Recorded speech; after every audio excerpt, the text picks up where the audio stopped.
जय हिंद दोस्तों, सैनिक समाचारों में आपका हार्दिक स्वागत है। सबसे पहले बात करूंगा हेडलाइंस की। जून महीने के महंगाई के आंकड़े हो गए जारी। आखिर 1 जुलाई के महंगाई भत्ते पर क्या पड़ेगा असर? यदि आप एपी फंड आपका कटता है तो रेट ऑफ इंटरेस्ट क्या है? नया तरीका, नई पॉलिसी लेटर जारी 9 जुलाई को। आखिर इससे क्या होगा फायदा? और दोस्तों, सेना को 3.25 लाख करोड़ रुपए और नई रेजिमेंट जिससे कांपेगा दुश्मन। हाँ जी दोस्तों, और फौजी गाड़ी में आईडी ब्लास्ट, 1 जवान शहीद और 3 हताहत हुए दोस्तों। और मैं बात करूंगा कुछ ऐसी खबरें जो आपको इस समाज का आईना दिखाती। तो आइए दोस्तों, खबरें करते विस्तार से। सबसे पहले जून महीने के आंकड़े जारी हो गए हैं, जो कि मई महीने से 3.93% बढ़कर के महंगाई 4.38% हो गई है। और सबसे बड़ी बात है कि खाने पीने की चीजें, घरेलू आइटम्स, घरेलू सामान, रोजमर्रा की चीजों में जबरदस्त वृद्धि हुई है। खाद्य महंगाई 5.32%, फूड बेवरेज 5.5 दर्ज की गई है। हालांकि कुछ स्टैटिक आइटम है वो कम महंगे हुए हैं। जून महीने में आम लोगों को बड़ा झटका।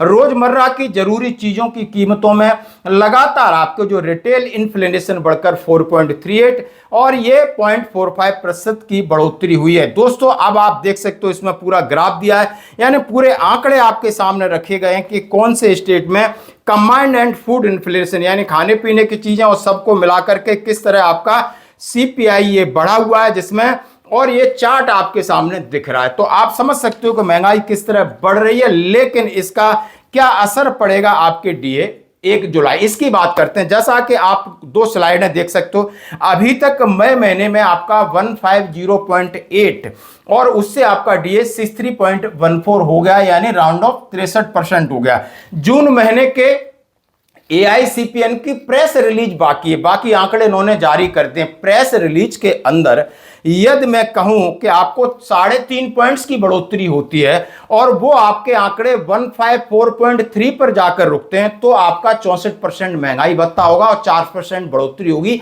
ये बात सत्य है। लेकिन अब इस तरीके के सीपीआई अपने आंकड़े लगभग 30 से 31 जुलाई को प्रसारित करेगी, लेकिन उससे पहले जिस महंगाई के इन्होंने जून महीने की जो रिटेल महंगाई है वो जबरदस्त तरीके से बढ़ी है, खासकर खाने पीने की चीजों। तो देखते हैं दोस्तों 1 जुलाई को इसके ऊपर कितना असर पड़ेगा, क्या 4%, 3% तो आपका है। धन्यवाद दोस्तों। अब बढ़ते हैं एक और अगली खबर की तरफ। कर्मचारी भविष्य निधि। हाँ जी दोस्तों, देश में चाहे आप केंद्रीय कर्मचारी हैं, चाहे आप राज्य सरकारी कर्मचारी हैं, आपके लिए एक अच्छी खबर है। और आप देख सकते हो विषय साइटीज 2.01 के अंतर्गत 2025-26 के लिए 8.25% की दर से त्वरित ब्याज क्रेडिट विनियम, यानी एक नियम निकला है जिसमें CITS 2.01 एक सॉफ्टवेयर है। ये वो प्रक्रिया है जो आपके ब्याज में, जो आपके फंड में सतत लगातार कंटिन्यूस आपका इंटरेस्ट है 8.25, वो हर महीने क्रेडिट होगा, कंपाउंड इंटरेस्ट क्रेडिट होगा और आपको ये पता चलेगा कि आपका टोटल एपी फंड कितना है और टोटल इंटरेस्ट कितना है। इसके लिए 9 जुलाई 2026 को अधिसूचना जारी हो गई है। कर्मचारी भविष्य निधि संगठन, employees provident fund organisation, Bharat सरकार की तरफ से आप देख सकते हो सभी सदस्य खातों में 8.25 की दर से ब्याज जमा करने के लिए वर्ष 2025-26 के वार्षिक खातों की प्रक्रिया साइटिस 2.01 शुरू हो गई है। लगभग 34 करोड़ खातों की प्रक्रिया कंप्यूटर सिस्टम में पूरी हो चुकी है और इसे अंतिम सत्यापन में अनुमोदन के लिए क्षेत्रीय कार्यालयों को उपलब्ध कराया जाएगा। और इससे क्या फायदा होगा, हमने आपको बता दिया कि आपका जो इंटरेस्ट है वो शीघ्र आपको क्रेडिट होता रहेगा, आपको पता चलता रहेगा मेरा फंड कितना है, इंटरेस्ट कितना है, हम कितना विड्रॉल कर सकते हैं, यानी एक नई पहल और नया सॉफ्टवेयर। धन्यवाद दोस्तों। अब मैं बात करूंगा, जैसा आप देख सकते हो कि भारत सरकार ने यानी रक्षा बजट के लिए 3.25 लाख करोड़ रुपए का प्रस्ताव, और जिसके लिए 114 अतिरिक्त राफेल लड़ाकू विमानों की खरीद की जाएगी। इसे मंजूरी मिल जाती है, इसे अमल में शुरू हो जाता है तो भारत के राफेल बेड़े में विमानों की संख्या 176 हो जाएगी।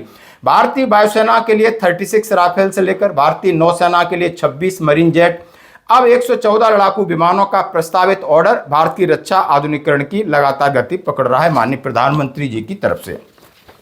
दूसरी तरफ आप तालबेट, आपने ये मिलिट्री स्टेशन देखा होगा और वहां पर आप देख सकते हो तालबेट सैन्य स्टेशन का दौरा, गैरिसन इकाइयों की परिचालन, युद्ध तत्परता की समीक्षा की। आर्मी कमांडर ने सत्यवान रेजिमेंट में जो अभी उसका एक आप समझ सकते हो ऑर्गेनाइजेशन हो रहा है जिसमें धनुष गण इकाई का निरीक्षण किया। भारतीय सेना की क्षमता और उसका आधुनिकीकरण के लिए प्रतिबद्धता की पुष्टि हुई है। सेना प्रमुख ने सैनिकों से बातचीत करते हुए सभी रैंक के कर्मियों की व्यावसायिकता, समर्पण और कर्तव्य के प्रति अटूट प्रतिबद्धता और उनकी सराहना की। जैसा कि हमारे नए general chief of army staff general Dheeraj Seth साहब का है कि यूनिट लेवल पर आपको पूरी तरीके से तैयार रहना होगा। धन्यवाद दोस्तों। अब मैं बात करूंगा हाँ जी दोस्तों सबसे कि आईडी ब्लास्ट। हाँ जी दोस्तों, आसाम के अंदर आप देख सकते हो आसाम राइफल्स की एक गाड़ी के ऊपर एक देसी बम फेंका गया, गाड़ी उड़ गई, एक जवान शहीद और 3 हताहत हैं। उनमें से एक की हालत बहुत गंभीर है। आखिर इन्होंने क्या बिगाड़ा था? देसी बम चलती हुई गाड़ी पर फेंका और भाग गए और ये नुकसान आसाम राइफल्स को हुआ है। दोस्तों हम इसकी कड़ी निंदा करते हैं। सर उनको लेना है, इनको इंश्योरेंस ज्यादा है। आप निकालिए सर, दूसरा आप निकालिए, आप निकालिए दूसरा में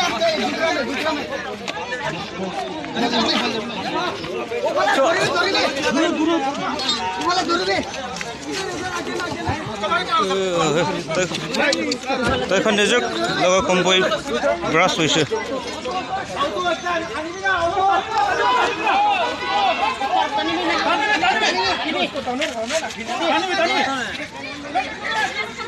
फौजी पीछे हटने को तैयार नहीं, बड़ा हंगामा, लोगों ने दिया साथ। हाँ जी दोस्तों, ये बात है आगरा कैंट रेलवे स्टेशन की, ये बात है किसी के मान सम्मान की, ये बात है हमारी व्यवस्था की, ये बात है खाकी की मनमानी की। और इसका विरोध के लिए आप देख सकते हो किस तरीके से जो चाहर हैं हमारे उप रेलवे स्टेशन के स्टेशन मैनेजर हैं और जो कि एक पूर्व सैनिक हैं, उनके साथ लोग कितना साथ दे रहे हैं, उनकी बहनें, उनकी पत्नी कितना हंगामा कर रहे हैं, हम अपनी जान दे देंगे, हमें मान सम्मान का बदला चाहिए और इनको सजा चाहिए, सस्पेंशन नहीं सजा चाहिए, एफआईआर करिए, निलंबन नहीं सजा चाहिए। दोस्तों आप देख सकते हो हंगामा और उनका संगठन उन्हें दे रहा है साथ। तथा अन्य खबरों में मैं आपके साथ शेयर करना चाहूंगा। हाँ जी दोस्तों, ट्रेन से उतरते ही एक पूर्व सैनिक को पड़ा दिल का दौरा और वहां पर एक डॉक्टर महेश्वरी ने सीपीआर देके बचाई जान। हाँ जी दोस्तों, ये वीडियो मैं इनको अपनी तरफ से साधुवाद देता हूं। साथ ही मैं बात करूंगा रिश्तों का कत्ल। यहाँ पे आगरा में देखिए एक प्रेमी जोड़ा है, होटल में पकड़ा है और पकड़ने वाला कौन है? यानी उस औरत, उसका पति जो कि पीछा कर रहा था, वो कह रहा था ये हमसे पीछा छुड़ा रही हैं, 30,000 रुपये महीना मेंटेनेंस ले रही हैं, इन्होंने डोमेस्टिक वायलेंस का हम पर केस कर रखा है, मेरी एक बेटी है, बेटी किसी के घर छोड़कर अपने यानी बॉयफ्रेंड के साथ अय्यासी कर रही होटल में। तो ये सारी चीज़ें बहुत ज़्यादा देखने को मिल रही हैं। तो दोस्तों कहीं ना कहीं हमारे जीवन में हमें कहीं ना कहीं ऐसी घटनाएं सचेत करती हैं। और मैं हर एक महिला की बात नहीं कह रहा हूं, लेकिन आज किस तरीके का ट्रेंड चला हुआ है भगवान जाने। तो आज की खबरों में इतना ही, बने रही हमारे साथ। धन्यवाद।